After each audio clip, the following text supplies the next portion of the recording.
Largely, most bank stocks have had a pretty rocky start to 2018. The KBW Bank Index down nearly 2% so far this year.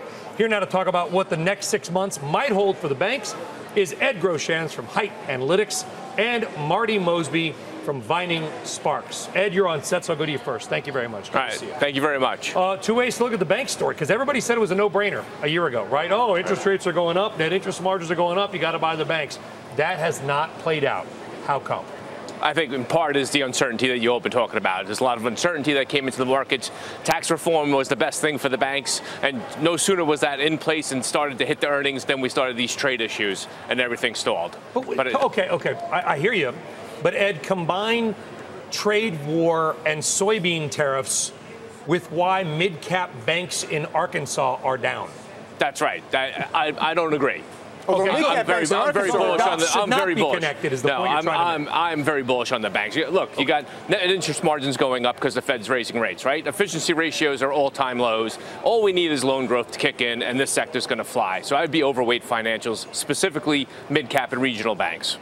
And they have done well, right? So the domestic stuff has looked good. Marty, I think one of the concerns is that the biggest marquee names in the banking sector have lagged a little bit. We've been looking at the bank indexes. Are they just not that cheap, or is it kind of the global issues that are affecting them more, and what do you see for them now?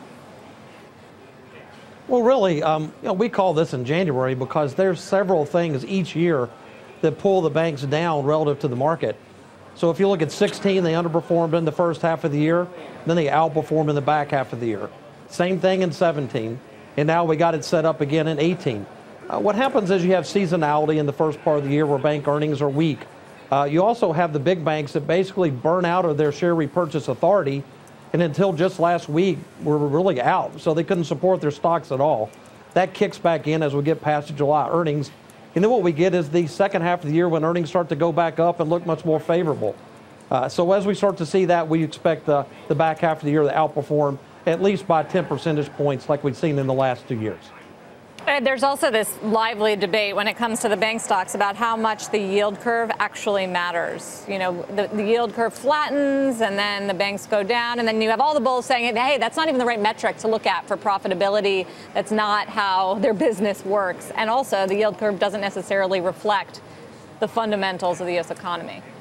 That's right. I think if you're going to look at the banks, you really need to be looking at the shorter side of the yield curve. We need to be looking at the Fed.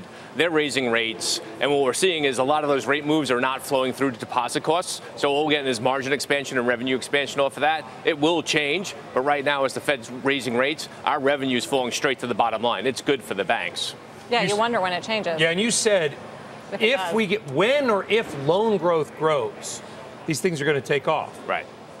But how do we know that it is? How confident are you that loan growth is going to take off? Because if we are at peak economy, couldn't we make the argument that everybody who is going to take a business loan may have already done so? You could make that, but let's talk about it. Coming into this year, the banks were talking 2 to 3% loan growth. We're now talking 3% plus GDP growth. You're seeing investment, whether it's productivity, whether it's the ISM, whether it's the PMI you were talking about earlier. All these metrics are up. Loan growth has got to follow. If everybody's investing in their business and growing it, loan growth is going to follow along. I think we're going to wind up having 3 to 5% loan growth, not 2 to 3. And then finally, Marty, we got the second round of the stress test, banks returning capital. Which names are you buying based on the health, the results, the payouts, the overall picture?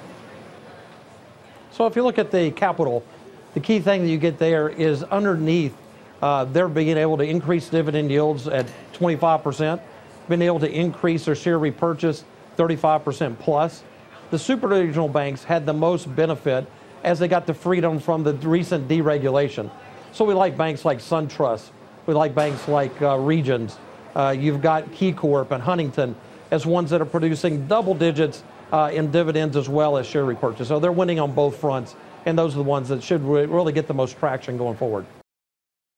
Hey there, thanks for checking out CNBC on YouTube. Be sure to subscribe to stay up to date on all of the day's biggest stories. You can also click on any of the videos around me to watch the latest from CNBC. Thanks for watching.